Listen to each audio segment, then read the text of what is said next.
Assalamualaikum abang dan kakak. Apa kabarnya nih? Hari ini kita akan melanjuti pembelajaran tematik kita ya. Hari ini kita belajar mengenai ide pokok dan kesimpulan.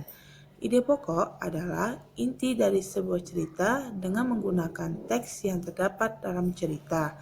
Sedangkan kesimpulan adalah inti dari sebuah cerita dengan menggunakan kata-kata kita sendiri atau hasil pemikiran sendiri.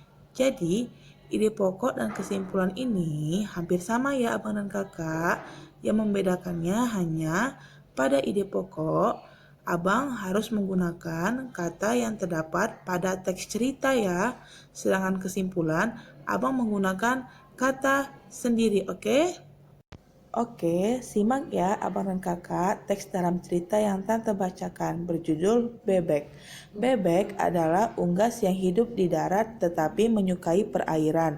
Penduduk Indonesia banyak memanfaatkan daging dan telur bebek untuk dikonsumsi sehari-hari. Bulu bebek tidak pernah basah meskipun ia berenang dan menyelam. Hal itu karena bulunya memiliki kelenjar minyak. Lapisan minyak berguna untuk membuat suhu tubuh bebek tetap hangat di malam hari. Itu teks dalam cerita yang berjudul Bebek. Oke, ini teks dalam cerita berikutnya yang berjudul Ayam. Di Indonesia, sebagian besar ayam dipelihara dan diternakan. Masyarakat memanfaatkan daging dan telurnya. Daging dan telur ayam sangat bermanfaat bagi kesehatan tubuh. Ayam jantan dan betina memiliki perbedaan. Ayam jantan lebih besar dari ayam betina. Ia memiliki jalur panjang dan berjengger lebih besar. Bulu ekor ayam jantan panjang dan menjuntai. Ayam betina berukuran lebih kecil dan tidak memiliki jalu, tetapi memiliki jengger kecil. Bulu ekornya pendek. Oke, teks dalam cerita selanjutnya ya, yang berjudul Bunglon.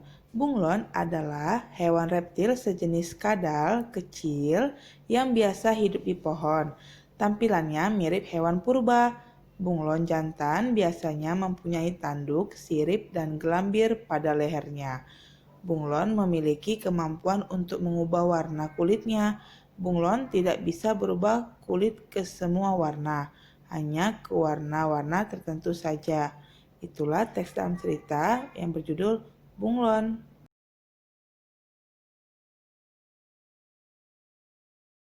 Oke, ini teks dalam cerita yang terakhir berjudul Hiu Gergaji. Hiu gergaji hidup di Danau Sentani.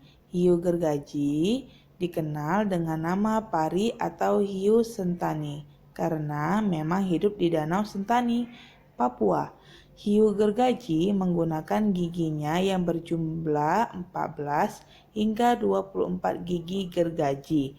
Ia menggunakan giginya ini untuk mencari makan dan pertahanan diri. Tubuhnya berwarna keabu-abuan dan ramping.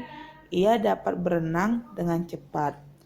Oke, abang dan kakak, dari teks dalam cerita yang tante bacakan tadi, tugas hari ini adalah abang dan kakak mencari ide pokok tiap paragraf pada teks dalam cerita yang tante bacakan tadi.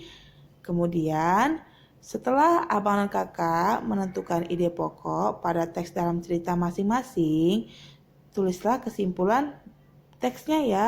Oke, selamat mengerjakan.